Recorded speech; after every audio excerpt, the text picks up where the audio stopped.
ತುಂಬ ಅಡ್ವೈಸ್ ಅನ್ನು ಕೊಡ್ತಾ ನಮ್ಮ ಫ್ಯಾಮಿಲಿ ಡಾಕ್ಟರ್ ಅವರು ಶಾಂತಾರಾಮ್ ಶೆಟ್ಟರ್ ಅಂದ್ರೆ ನಮಗೆ ಅಲ್ಲಿ ಹೋಗುವಾಗ ಇದಿಲ್ಲ, ಒಂದು ಜಸ್ಟ್ ಫೋನ್ ಮಾಡಿದ್ರೆ ಜಕ್ಕರೆ ಬಾ ಅಂತ ಹೇಳ್ತಾರೆ.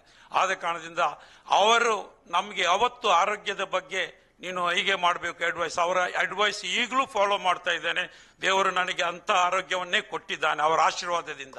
ಡೆಫಿನೆಟ್ಲಿ ಆರೋಗ್ಯವೇ ಭಾಗ್ಯ ಅಂತ ಒಂದು ಅವರು ಹೇಳ್ತಾ ಇದ್ದಾರೆ, ಅದನ್ನು ನಾನು ಯಾವತ್ತೂ ಫಾಲೋ ಮಾಡ್ತಾ ಇದ್ದೇನೆ. ಹಾಗೂ ಇಂದಿನ ನನ್ನ ಫ್ಯಾಮಿಲಿ ಮೆಂಬರ್ಸ್ ಅವರು BM ನನಗೇನೆಂದ್ರೆ ರಾಜ್ಯದ ಒಂದು ಪ್ರಶಸ್ತಿ ಸಿಗುವಾಗ ನಾವು ಇಬ್ರು ಫ್ಯಾಮಿಲಿ ಅವರು BM ಹನೀಫ್ ಮತ್ತು ಬಿ ಜಕರಿಯಾ ಬಜ್ಪೆ ಅವರೇ. ನಾವು ಬಜ್ಪೆ, ನಮ್ಮ ಫ್ಯಾಮಿಲಿ ಬಜ್ಪೆ, ಅವರು ಸಹ ಬಜ್ಪೆ ಅವರು, ನಾನು ಸಹ ಬಜ್ಪೆ ಅವರು. ಆದ್ರೆ ನಾನು ಈಗ ಮೈಗ್ರೇಟ್ ಆಗಿ ಜೋಗಟ್ಟೆಯಲ್ಲಿದ್ದೇನೆ. ಆದ ಕಾರಣದಿಂದಾಗಿ ನಾವು ಇಬ್ರು ಒಂದು ಸ್ಟೇಜ್ ಅಲ್ಲಿ ಸಿಕ್ಕಿದ್ದು ಅದು ಒಂದು ದೇವರ ಪುಣ್ಯ. ರಿಯಲಿ ನಾನು ಅವ್ರ ಹತ್ರ ಹೇಳಿದೆ, BM ಹನೀಫ್ ಅವರೇ, ನೀವು ನಮ್ಮ ಕಂಪನಿಗೂ ಬಂದು ನನಗೆ ಆಶೀರ್ವಾದ ಮಾಡಿದ್ದಾರೆ. ನಾವು ಸೌದಿಯಲ್ಲಿ ಅವರನ್ನು ಕರ್ಕೊಂಡು ಅವರನ್ನು ಸಹ ಸನ್ಮಾನಿಸಿದ್ದೇನೆ ಅಲ್ಲಿ. ಆದ ಕಾರಣದಿಂದ ಅವರೊಟ್ಟಿಗೆ ನನಗೆ ಒಂದು ಸನ್ಮಾನ ಸಿಕ್ಕಿದ್ದು ನನ್ನ ತುಂಬಾ ಒಂದು ಒಂದು ಒಂದು ಇದೇ ಆಗಿದೆ, ನನಗೊಂದು ಸರ್ಪ್ರೈಸ್ ಆಗಿದೆ. ಹಾಗೂ ವೇದಿಕೆಯಲ್ಲಿರುವ ನಮ್ಮ ಹಿರಿಯರು ಹಾಗೂ ನಮ್ಮ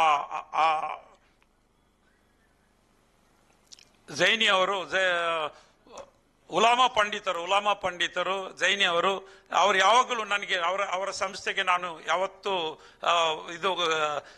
ಅವರಿಗೆ ನಾನು ಯಾವತ್ತೂ ಸಹಾಯ ಮಾಡ್ತಾ ಇದ್ದೇನೆ. ಅಂದ್ರೆ ಅವರ ಸಂಸ್ಥೆ ವಿದ್ಯಾಭ್ಯಾಸ ನನಗೆ ಅಂದ್ರೆ ನಾನು ವಿದ್ಯಾಭ್ಯಾಸ ಮಾಡಲಿಲ್ಲ, ನಾನು SSLC ಫಸ್ಟ್ ಕ್ಲಾಸ್ ಫೇಲ್. ಆದರೆ ನನಗೆ ಆ ವಿದ್ಯಾಭ್ಯಾಸದ ಕೊರತೆ ನನಗೆ ಗೊತ್ತಿತ್ತು. ಅದನ್ನು ನಾನು ಹಠ ಹಿಡಿದು ನಾನು ಮಾಡಿದ ಒಂದು ಸಾಧನೆ, ಸೌದಿ ಅರೇಬಿಯಾದಲ್ಲಿ SSLC ಫೈಲ್ ಆದವ ನನ್ನ ಕಂಪನಿಯಲ್ಲಿ ಸೀಲಿಂಗ್ ಏನಂದ್ರೆ ಪ್ರಮೋಷನ್ ಇಲ್ಲ ಅಂತ ಒಂದು ಸ್ಟೆಪ್ ಅಲ್ಲಿ ಇಂಥ ಒಂದು ಅಂದ್ರೆ ನಮ್ಮ ಕಂಪನಿ ಅಂತ ಸ್ಟೆಪ್ ಅನ್ನು ನಾನು ಅಷ್ಟರವರೆಗೆ ಸಾಧನೆ ಮಾಡಿದ್ದೇನೆ. ಅಂದ್ರೆ ನನ್ನ ಬುದ್ಧಿವಂತಿಕೆ, ನಮ್ಮ ಕೋಸ್ಟಲ್ ಕರ್ನಾಟಕದಲ್ಲಿರುವಂತ ಒಂದು ವಿದ್ಯಾಭ್ಯಾಸದ ಕೊರತೆ ಹಾಗೂ ಅವರಿಗೆ ನನ್ನ ವಿದ್ಯಾಭ್ಯಾಸ ಕೊರತೆಯಿಂದ ಇನ್ನೊಬ್ಬರಿಗೆ ನಾನು ಸಹಾಯ ಮಾಡುವಂತ ಒಂದು ಹೃದಯವಂತಿಕೆ ಇಟ್ಟು ನಾನು ಸೌದಿ ಅರೇಬಿಯಾದಲ್ಲಿ ನನ್ನ ಒಂದು ಪಯಣವನ್ನು ಬೆಳೆಸಿ ಸೌದಿ ಅರೇಬಿಯಾದಲ್ಲಿ ನನ್ನ ಕಂಪನಿಯನ್ನು ಒಂದು 30 ವರ್ಷ ಒಂದು ಕಂಪನಿಯಲ್ಲಿ ಕೆಲಸ ಮಾಡಿ 30 ವರ್ಷ ನಾನು ಕಂಪನಿಯಲ್ಲಿ ಕೆಲಸ ಮಾಡಿ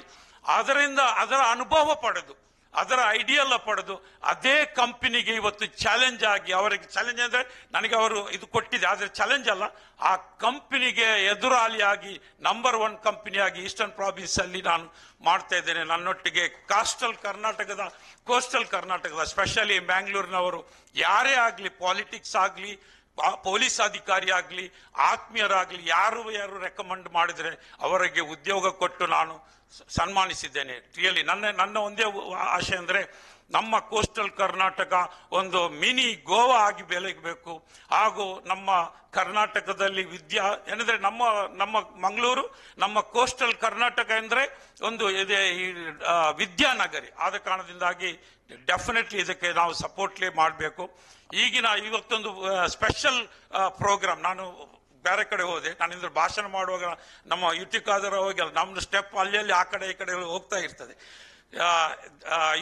ನನಗೆ ಸ್ಪೆಷಲ್ ಆಗಿ ಕನ್ನಡ ನಾಡಿನ ಇವತ್ತಿನ ಏನಂದ್ರೆ ಕನ್ನಡ ರಾಜ್ಯೋತ್ಸವದ ಸಮಸ್ತ ಕನ್ನಡಿಗರಿಗೆ ನನ್ನ ರಾಜ್ಯೋತ್ಸವದ ಹೃತ್ಪೂರ್ವಕವಾದ ವಂದನೆಗಳನ್ನು ಅರ್ಪಿಸುತ್ತಾ, ಕರ್ನಾಟಕ ರಾಜ್ಯ ಸರ್ಕಾರ ನನ್ನನ್ನು ಒಂದು ರಾಜ್ಯೋತ್ಸವ ಪ್ರಶಸ್ತಿಯನ್ನು ಗೌರವಿಸಿ ನನ್ನ ಸಾಧನೆಗೆ ನಾವು ಎಲ್ಲರೂ ಹಿರಿಯರು ಸೇರಿ ನಮ್ಮ ಸರ್ಕಾರ CM ಸಿದ್ದರಾಮಯ್ಯರವರ ಮುಖ್ಯಮಂತ್ರಿ, ನಮ್ಮ ದೃಢ ಮುಖ್ಯಮಂತ್ರಿ ಅಂದ್ರೆ ಅವರು ಸಿದ್ದರಾಮಯ್ಯ ಮುಖ್ಯಮಂತ್ರಿ ಅಂದ್ರೆ ನಮಗೊಂದು ಸಂತೋಷ. ಅವರಷ್ಟು ಆಡಳಿತಗಾರ ಯಾರು ಇಲ್ಲ ಇಲ್ಲಿ ಕರ್ನಾಟಕದಲ್ಲಿ, ಯಾರು ಇಲ್ಲ ನಾನು ನೋಡಿದ ಹಾಗೆ. ಆದ ಕಾರಣದಿಂದ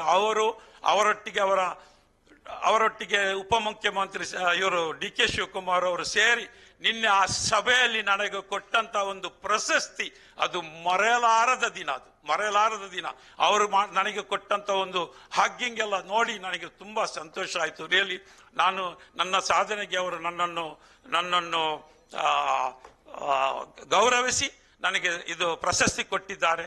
ಆ ಕರ್ನಾಟಕ ಸರ್ಕಾರದ ಎಲ್ಲ ಸಿದ್ದರಾಮಯ್ಯ ಅವರ ಸಚಿವ ಸಂಪುಟ ಅವರೆಲ್ಲ ಟೀಮಿಗೂ ನಾನು ಹೃತ್ಪೂರ್ವಕ ವಂದನೆಗಳನ್ನು ಹಾಗೂ ನಾನು ಅವರಿಗೆ ಚಿರಋಣಿ. ಹೇಗೆಂದ್ರೆ ನನ್ನ ಸಾಧನೆ ಇದೆಲ್ಲ ಖಾಲಿ ಉದ್ಯೋಗ ಅಲ್ಲ, ತುಂಬಾ ಕಡೆಯಲ್ಲಿ ನಾನು ಇದು ಮಾಡ್ತಾ ಇದ್ದೇನೆ. ಇಲ್ಲಿ ಕಾನ್ಫರೆನ್ಸ್ ನಲ್ಲಿ ಚೇರ್ಮನ್ ಆಗಿದ್ದೇನೆ, ಹೃದಯ ಫೌಂಡೇಶನ್ ನಲ್ಲಿ ಚೇರ್ಮನ್ ಆಗಿದ್ದೇನೆ. ನನ್ನ ತಂಗಿ ನಮ್ಮ ಸಿಸ್ಟರ್ ನಲ್ಲಿ ಅದರಲ್ಲಿ ಸಹ ಸಲಹೆಗಾರನಾಗಿದ್ದೇನೆ. ತುಂಬಾ ಇದರಲ್ಲಿ ಏನಂದ್ರೆ ದೇವರು ಕೊಟ್ಟದ್ದು ನನಗೆ. ಏನಂದ್ರೆ ಈಗ ಏನು ಹೇಳಿದ್ರೆ ಅಲ್ಲಿ ಹೋದ್ರೆ ಇಲ್ಲಿ ಹೋದ್ರೆ ಅವ್ನು ಕೊಡ್ತಾ ಇದ್ದಾನೆ. ಆಗ ನನಗೆ ಏನಂದ್ರೆ ನಾನು ಕಷ್ಟಪಟ್ಟದ್ದು ನನಗೆ ಯಾವಾಗಲೂ ನನ್ನೊಂದು ಡ್ರೀಮ್ಸ್, ನನಗೆ ಅಂಬಾನಿ ಆಗ್ಬೇಕಂತ ಡ್ರೀಮ್ಸ್. ಈಗಲೂ ನಾನು ಟ್ರೈ ಮಾಡ್ತಾ ಇದ್ದೇನೆ ಅಂಬಾನಿ ಆಗ್ಬೇಕಂತ. ಅಂಬಾನಿ ಆಗ್ಲೇಬೇಕಂತ ನನ್ನೊಂದು ಡ್ರೀಮ್ಸ್, ಆಗ್ಲೇಬೇಕಂತ ನಾನು ಟ್ರೈ ಮಾಡ್ತಾ ಇದ್ದೇನೆ. ಅಂದ್ರೆ ಅದು ಟ್ರೈ ಮಾಡುದು ನಮ್ಮ ಕರ್ತವ್ಯ.